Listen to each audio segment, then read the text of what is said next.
Halo, Assalamualaikum. Selamat siang. Jumpa lagi dengan Fisika ya, dengan Kak Tamam. Dan hari ini kita sudah mulai masuk materi-materi kelas 12. Sudah disiapkan taman filenya ya.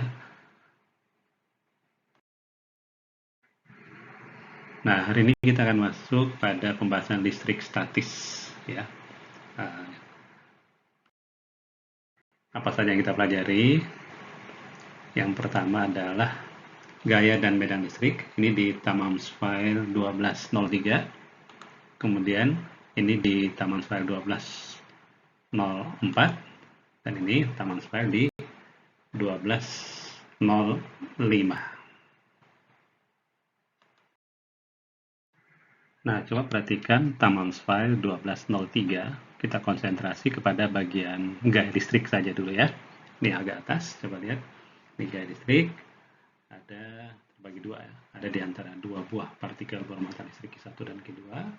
Dan satu lagi partikel bermuatan Q yang berada di dalam medan listrik. Kita mulai yang pertama dulu. Nah, karena gaya listrik itu besaran vektor, memiliki dua hal, yaitu besar dan arah.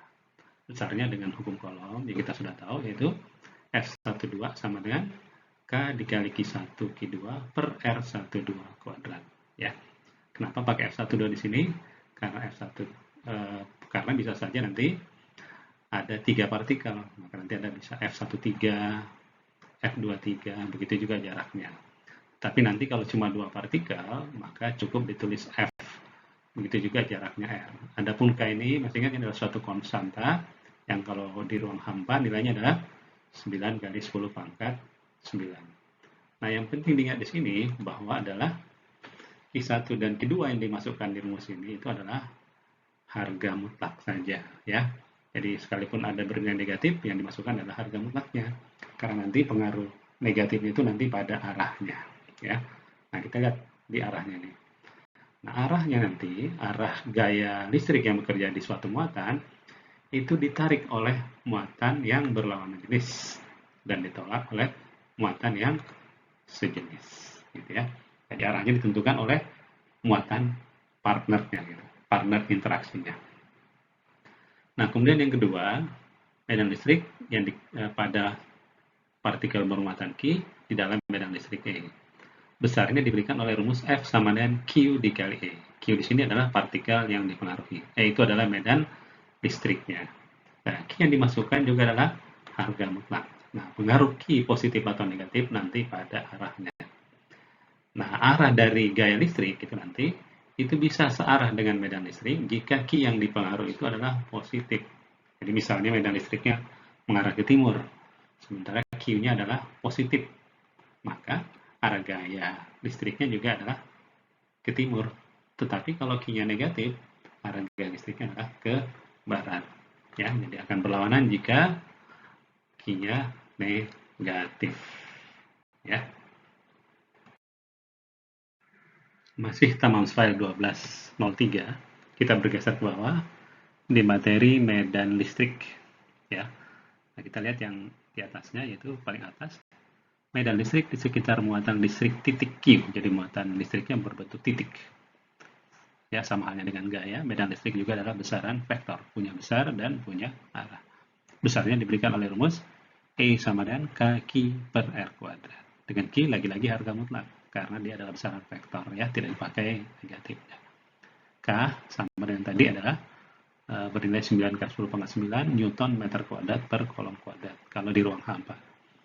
Sementara R itu jarak suatu titik ke muatan Q tersebut.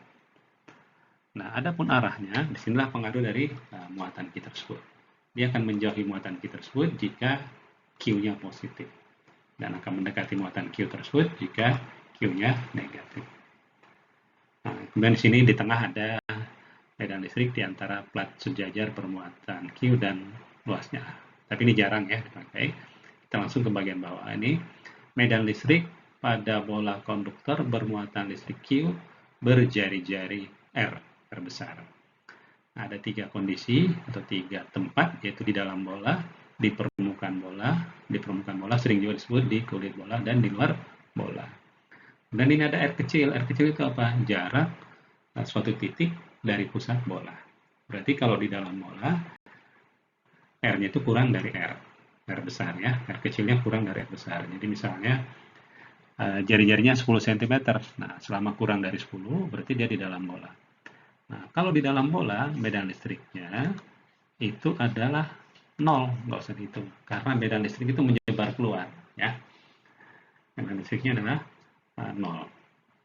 Nah, sementara kalau di permukaan bola, berarti R kecilnya sama dengan R besar, medan listriknya adalah kaki per R kuadrat. Di mana R di sini, R besar adalah jari-jari. Nah, kalau di luar bola, berarti sudah melebihi 10 cm misalnya tadi kan.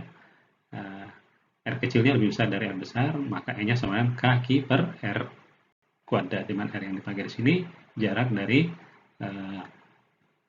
pusat bola ke titik tersebut. Ya.